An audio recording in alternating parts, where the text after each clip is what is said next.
Alors j'espère que la séance vous a plu, que ce film Fiancé en folie de Buster Keaton, tourné en 1924, vous a intéressé. Bon, il s'agit d'un film qui est burlesque, hein, comme vous avez pu le voir, dont le rythme est vraiment rapide. En même temps, c'est pas le préféré de Buster Keaton, parce qu'il s'agit là contrairement à d'autres où il avait une maîtrise totale sur le scénario. Sur celui-ci, son producteur avait acheté les droits d'une pièce de théâtre, et il y avait même un réalisateur extérieur, et Buster Keaton a eu du mal à se débarrasser du réalisateur extérieur pour prendre la réalisation en main et pour réadapter le scénario de la pièce à son univers, personnel. Voilà, donc une fois posé, c'est un film, comme vous l'avez pu le voir, sur le final notamment, la séquence finale de 20 minutes, elle est assez époustouflante, épatante, et c'est pour ça que j'ai choisi de vous le montrer ce soir, plutôt que d'autres films extrêmement beaucoup plus cohérents de Buster Keaton, comme Le Mécano de la Générale, par exemple. Dans ce film-là, on voit vraiment le talent absolument incroyable de Buster Keaton, de mime, d'athlète aussi, capable de dévaler des montagnes, de sauter à travers, au-dessus d'un précipice, et d'éviter la séquence des rochers, hein, qui est une séquence qui a été rajoutée d'ailleurs après avoir testé le film sur des spectateurs et d'avoir vu que à la fin, c'était pas encore tout à fait ça, et donc il a retourné la séquence finale avec les rochers, qui effectivement est le clou du film. Et dans cette série-là, on a de gags qui s'enchaînent, hein, on a vraiment une performance physique de Keaton qui est magnifique, dans le sens où il y a des gags qui sont prévus, évidemment, qui sont scénarisés, etc., mais il y a d'autres gags qui ne le sont pas. Hein, quand les rochers, on fait dévaler des rochers, bon, qui sont en carton-pâte, mais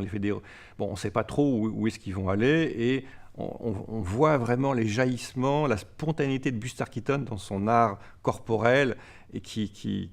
là, on est quasiment en temps réel, on est avec une caméra d'aujourd'hui, et voilà, et c'est vraiment le direct, alors quand même qu'on est dans du film. C'est vraiment intéressant de le voir, un grand athlète comme ça, un grand acteur de cinéma,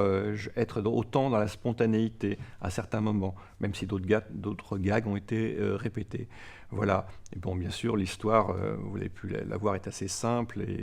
et tout se finit très bien, comme dans les films de cette époque. Et en même temps, il y a une très grande vivacité, une très grande rapidité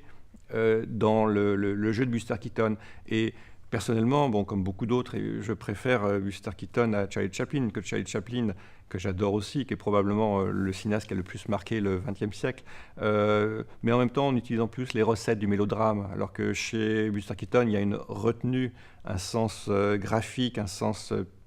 presque pictural, qui est d'une très grande finesse, et on est en contact d'un grand artiste avec une grande sensibilité, et voilà, c'est quelque chose qui me touche plus. Et même s'il faut bien entendu pas faire une comparaison entre ces deux géants du cinéma, a peu